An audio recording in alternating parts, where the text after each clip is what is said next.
श्री गणेशाय नमः। वाणी की देवी माँ सरस्वती की कृपा से आज ये वीडियो मैं आप सभी के समक्ष प्रस्तुत करने जा रही हूँ। इस वीडियो के माध्यम से हम भगवान शिव से जुड़े कुछ रहस्य जानेंगे, कुछ महत्वपूर्ण एवं रोचक बातें इस वीडियो के जरिए हम जानने वाले हैं। कौन है शिव? शिव संस्कृत भाषा का शब्द है जिसका अर्थ है कल्याणकारी या शुभकारी। यजुर्वेद में शिव को शांतिदाता बताया गया है। शी का अर्थ है पापों का नाश करने वाला, जबकि व का अर्थ है देने वाला यानी कि दाता। क्या है शिवलिंग? शिव की दो काया हैं, एक वह जो स्थूल रूप से व्यक्त किया जाए, दूसरी वह जो सूक्ष्म रूपी अव्यक्त लिंग के रूप में जानी जाती है।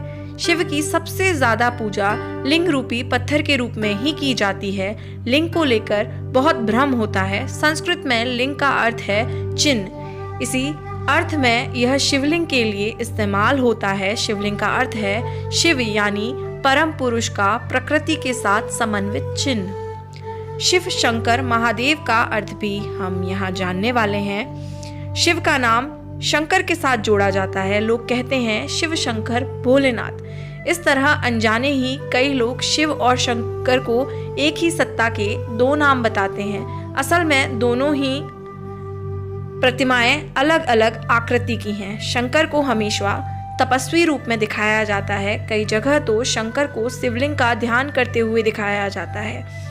शिव ने सृष्टि की स्थापना, पालन और विनाश के लिए क्रमशः ब्रह्मा, विष्णु और महेश भी शंकर का ही नाम है, नामक 3 सूक्ष्म देवताओं की रचना की है। इस तरह शिव ब्रह्मांड के रचयिता हुए और शंकर उनकी एक रचना। भगवान शिव को इसीलिए महादेव भी कहा जाता है। इसके अलावा शिव को 108 दूसरे नामों से भी जाना और पूजा जाता है।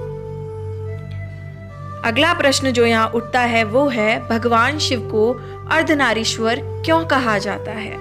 शिव को अर्धनारीश्वर भी कहा गया है। इसका अर्थ यह नहीं है कि शिव आधे पुरुष ही हैं या उनमें संपूर्णता नहीं। दरअसल यह शिव ही हैं जो आधे होते हुए भी पूरे हैं। इस सृष्टि के आधार और रचयिता यानी स्त्री पुरुष शिव और शक्ति के ही स्वरूप हैं। इनके मिलन और सृजन से यह संसार संचालित और संतुलित है।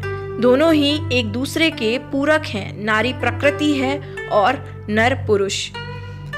प्रकृति के बिना पुरुष बेकार है और पुरुष के बिना प्रकृति। दोनों का अन्योन्याश्रय संबंध है।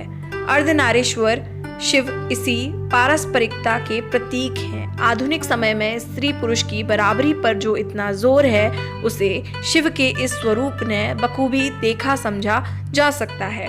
यह बताता है कि शिव जब शक्ति युक्त होता है तभी समर्थ होता है। शक्ति के अभाव में शिव शिव ना होकर शव रह जाता है। अगला एक महत्वपूर्ण प्रश्न है, देवादिदेव को नीलकंठ क्यों कहा जाता है? अमृत पाने की इच्छा से जब देव दानव बड़े जोश और वेग से मंथन कर रहे थे, तभी समुद्र से कालकूट नामक भयंकर विष निकला। उस विष की अग्नि से 10 दिशाएं जलने लगीं। समस्त प्राणियों में हाहाकार मच गया। देवताओं और दैत्यों सहित ऋषि मुनि, मनुष्य, गंधर्व और यक्ष आदि उस विष की गर्मी से जलने लगे। देवताओं की प्रार्थना पर भगवान शिव विषपान के लिए तैयार हो गए। उन्होंने भयंकर विष को हथेलियों में भरा और भगवान विष्णु का स्मरण कर उसे पी गए। भगवान विष्णु अपने भक्तों के संकट हर लेते हैं। उन्होंने उस विष को शिवजी के कंठ यानी कि गले में ही रोककर उसका प्रभाव खत्म कर दिया। विष के कारण भगवान शिव का कंठ नीला पड़ गया और वे संसार में नीलकंठ के नाम से प्रसिद्ध हुए। भगवान शंकर को भोले बाबा भी कहा जाता है, तो इसके पीछे की कथा भी हम यहाँ जान लेते हैं। शिव पुराण में एक शिकारी की कथा है। एक बार उसे जंगल में देर हो गई, तब उसने एक बेल वृक्ष पर रात बिताने का निश्चय किया। जगे रहने के लिए उसने एक तरकीब सोची। वह सारी रात एक एक पत्ता तोड़कर नीचे फेंकता रहा। कथानुसार बेल के पत्ते शिव को बहुत प्रिय होते हैं। बेल वृक्ष के ठीक नीचे एक शिवलिंग था। शिवलिंग पर प्रिय पत्तों का अर्पण होते देख शिव प्रसन्न हो उठे। जब शिकारी को अपने शुभ काम का एहसास न था, उन्होंने शिकारी को दर्शन देकर उसकी मनोकामना पूरी होने का वरदान दिया। कथा से यह साफ है कि शिव कितनी आसानी से प्रसन्न हो जाते हैं। शिव महिमा की ऐसी कथाओं और बखानों से पुराण भरे पड़े हैं, इसलिए भगवान शिव को भोले बाबा भी कहा जाता है। शिव के स्वरूप। भगवान शिव का रूप स्वरूप जितना विचित्र है उतना ही आकर्षक भी। शिव जो धारण करते हैं उनके भी बड़े व्यापक अर्थ हैं।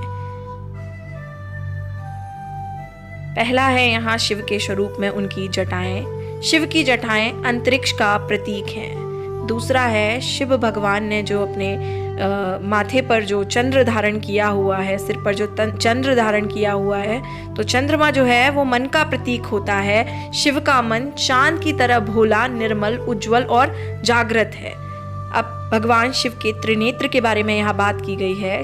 शिव की 3 आंखें हैं, इसलिए इन्हें त्रिलोचन भी कहते हैं। शिव की ये आंखें सत्व, रज, तम तीनों गुणों, भूत, वर्तमान, भविष्य 3 कालों, स्वर्ग, मृत्यु, पाताल तीनों लोकों का प्रतीक है। अगला है सर्प। सर्प जैसा हिंसक जीव शिव के अधीन है। सर्प तमोगुणी व संहारक जीव है, जिसे शिव ने अपने वश में कर रखा है। अगला है त्रिशूल। शिव के हाथ में एक मारक शस्त्र है। त्रिशूल भौतिक, दैविक, आध्यात्मिक इन तीनों पापों को नष्ट करता है। अगला है डमरू। शिव के एक हाथ में डमरू है, जिसे वह तांडव नृत्य करते समय बजाते हैं। डमरू का नाद ही ब्रह्मा रूप है। मुंडमाला। शिव के गले में मुंडमाला है, जो इस बात का प्रतीक है कि शिव ने मृत्यु को वश में किया हुआ है। अगला है छाल।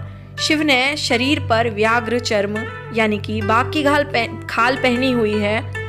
व्याघ्र हिंसा और अहंकार का प्रतीक माना जाता है। इसका अर्थ है कि शिव ने हिंसा और अहंकार का दमन कर उसे अपने नीचे दबा लिया है।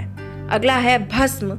शिव के शरीर पर भस्म लगी होती है। शिवलिंग का अभिषेक भी भस्म से किया जाता है। भस्म का लेप बताता है कि यह संसार नश्वर है। अगला है वृषभ। शिव का वाहन वृषभ यानी बैल है। वह हमेशा शिव के साथ रहता है। वृषभ धर्म का प्रतीक है। महादेव इस 4 पैर वाले जानवर की सवारी करते हैं, जो बताता है कि धर्म, अर्थ, काम और मोक्ष उनकी कृपा से ही मिलते हैं। इस तरह शिव स्वरूप हमें बताता है कि उनका रूप विराट और अनंत है, महिमा अपरंपार है, उनमें ही सारी सृष्टि समाई हुई है। अब हम जानेंगे महामृत्युंजय मंत्र की महिमा के बारे में। शिव के साधक को ना तो मृत्यु का भय रहता है, ना रोग का, ना शोक का। शिव तत्व उनके मन को भक्ति और शक्ति का सामर्थ्य देता है। शिव तत्व का ध्यान महामृत्युंजय मंत्र के जरिए किया जाता है। इस मंत्र के जाप से भगवान शिव की कृपा मिलती है। शास्त्रों में इस मंत्र को कई कष्टों का निवारक बताया जाता है। महामृत्युंजय मंत्र कुछ इस प्रकार है। ओम त्र्यंबकम यजामहे सुगंधिम पुष्टि वर्धनम उर्मारुकमिव बंधनात् मृत्योर्मुक्षीय मामृतात्। जिसका अर्थ है, हम भगवान शिव की पूजा करते हैं, जिनके 3 नेत्र हैं, जो हर सांस में जीवन शक्ति का संचार करते हैं और पूरे जगत का पालन पोषण करते हैं। उनसे हमारी प्रार्थना है कि वे हमें मृत्यु के बंधनों से मुक्त कर दें, ताकि मोक्ष की प्राप्ति हो जाए। ठीक उसी तरह जैसे एक खरबूजा अपनी बेल में पक जाने के बाद उस बेल रूपी संसार के बंधन से मुक्त हो जाता है। इस वीडियो के माध्यम से हमने भगवान शिव के बारे में काफ़ी सारी रोचक बातें जानी। इस वीडियो को ज़्यादा से ज़्यादा लोगों के साथ शेयर कीजिए, और अगर आपने अभी तक चैनल को सब्सक्राइब नहीं किया है तो चैनल को सब्सक्राइब भी कर लीजिए। धन्यवाद।